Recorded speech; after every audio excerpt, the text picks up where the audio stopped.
Good morning बच्चों। चलिए Coulomb's law पे एक बेहतर सा हम क्वेश्चन करते हैं। क्वेश्चन क्या कह रहा है? Charge A and B are fixed. ये चार्ज ए और बी क्या है? यहाँ पे फिक्स्ड है। A charge q naught is first placed at mid point.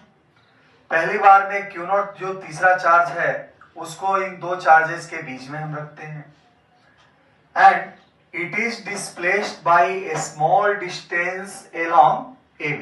AB line के along हम इसको थोड़े से डिस्टेंस से, किसी भी डिस्टेंस से डिस्प्लेस करते हैं। तब ये क्या करता है? एसएचएम के अंदर मूव करने लगता है, सिंपल हार्मोनिक मोशन के अंदर मूव करने लगता है। तो ऐसी स्थिति में उस एसएचएम का क्या निकालना है बच्चों? हमारे पास टाइम पीरियड निकालना है। तो चलिए बच्चों क्वेश्चन को सिस्टमेटिक करते हैं कि इसको जब लाइन AB के अलोंग डिस्प्लेस करते हैं तो एसएचएम में कैसे मूव करता है, और जब एसएचएम में मूव करता है तो उसके अंदर इसके ऊपर टोटल कितना टाइम पीरियड से उस एसएचएम में ये मूव करता है वो भी फाइंड करते हैं। तो चलिए देखते हैं क्या होता है। लेट चार्ज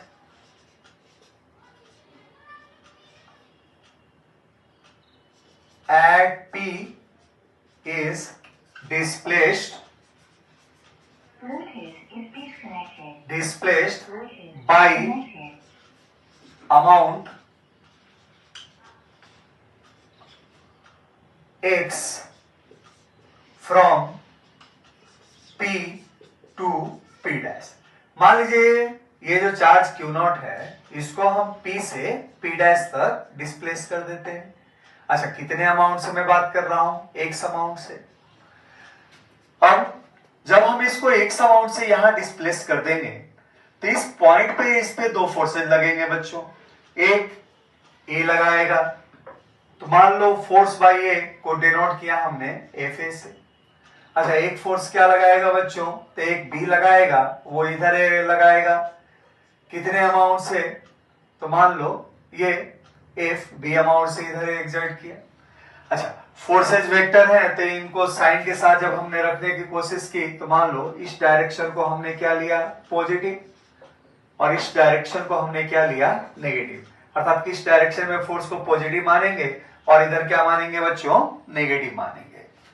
तो मैं कह रहा हूं कि मान लो इस चार्ज क्यू नॉट को आपने पी से पी डैश तक एक अमाउंट से डिस्प्लेस किया, तो रिजल्टेंट फोर्स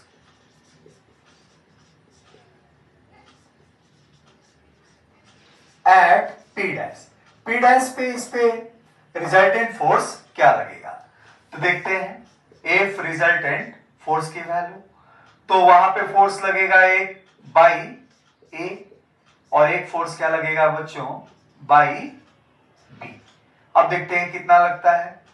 तो एक चार्ज है आपके पास Q और एक चार्ज है Q नॉट। अच्छा, ए और Q नॉट के बीच का सेपरेशन क्या हो गया?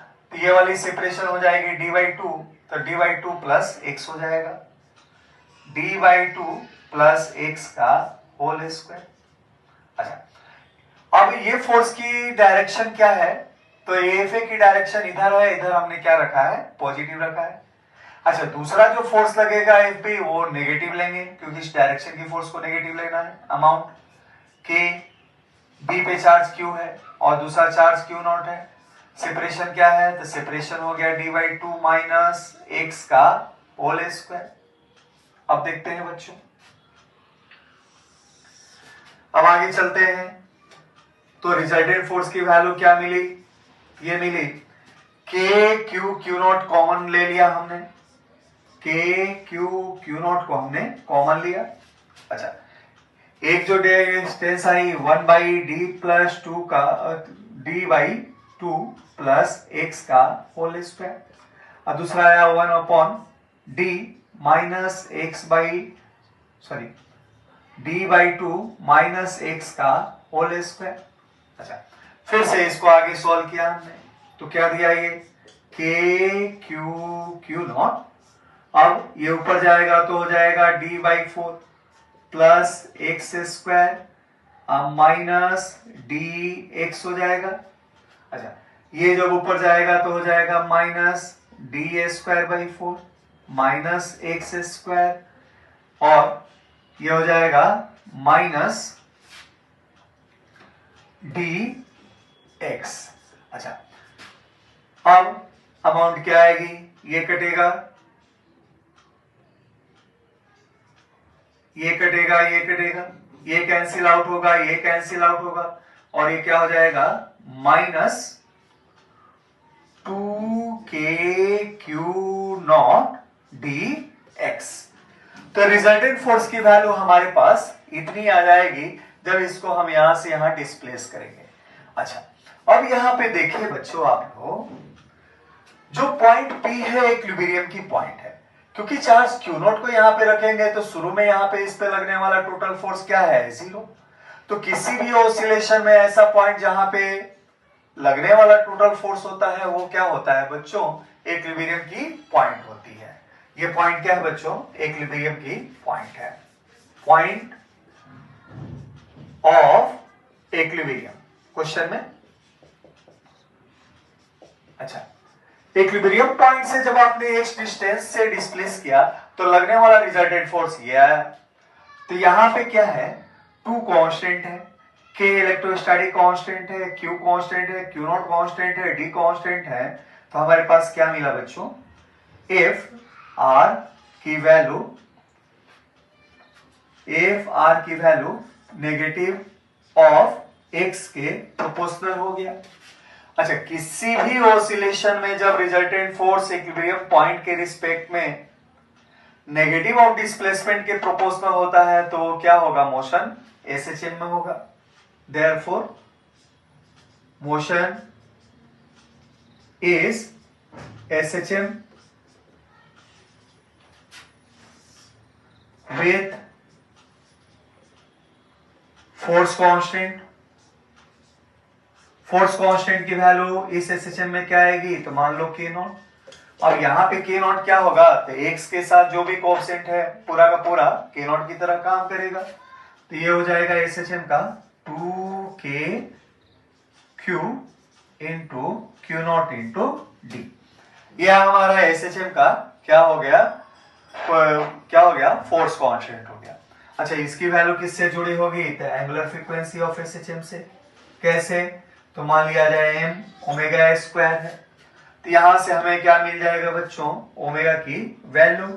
एंगुलर फ्रीक्वेंसी ऑफ SHM की वैल्यू कितनी आ गई, तो ये आ गई बच्चों क्या, जाके डिवाइड हो जाएगा, तो ये आ जाएगा अंडर रूट 2kq0/m। चल, अब एंगुलर फ्रीक्वेंसी बच्चों अगर आ गई तो हमें टाइम पीरियड मिल गया। तो इस तरीके से क्वेश्चन में हमें टाइम पीरियड कितना मिला, तो क्वेश्चन में टाइम पीरियड के लिए हम कैलकुलेशन बच्चों यहां कर देते हैं, है ना। देखिए आप लोग, देखिए एंगुलर फ्रीक्वेंसी ये है, तो टाइम पीरियड क्या हो जाएगा, तो टाइम पीरियड इक्वल टू 2π/ओमेगा। अच्छा, ओमेगा की तो वैल्यू ये है, तो यहां जैसे ही इसको ओमेगा में डाला m ऊपर चला जाएगा, ये वैल्यू हो जाएगी 2π/√2kq0 इंटू √m। तो चलिए बच्चों, इस तरीके से हमने इस क्वेश्चन में time period of oscillation of SHM in Coulomb's law के क्वेश्चन में हमने निकाल लिया।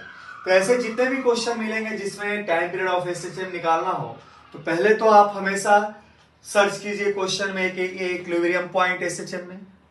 SHM के जितने भी क्वेश्चन होते हैं जिसमें टाइम पीरियड बच्चों निकालना होता है, तो पहले तो ऐसा पॉइंट सर्च करें क्वेश्चन में जो इक्विलिब्रियम पॉइंट हो। अब इक्विलिब्रियम पॉइंट किसी भी क्वेश्चन में एक ऐसा पॉइंट है जहां पे लगने वाला टोटल फोर्स क्या होता है, 0 होता है। अच्छा, अब वहां से अगर x डिस्प्लेसमेंट आपने किसी भी पार्टिकल को डिस्प्लेस कर दिया, तो उस पोजीशन पे आप उसके ऊपर टोटल रिजल्टेंट फोर्स निकालें, जैसा कि मैंने टोटल रिजल्टेंट फोर्स बच्चों निकाला।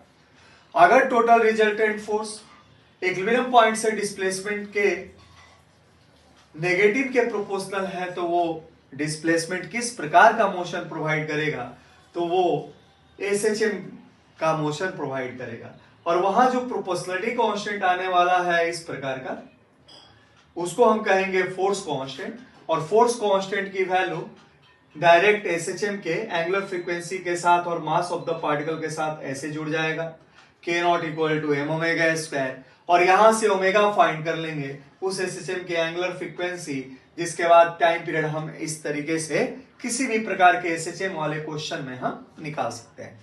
तो चलिए बच्चों, कूलम्ब्स लॉ पे फिर अगला एक बेहतरीन क्वेश्चन करते हैं बच्चों।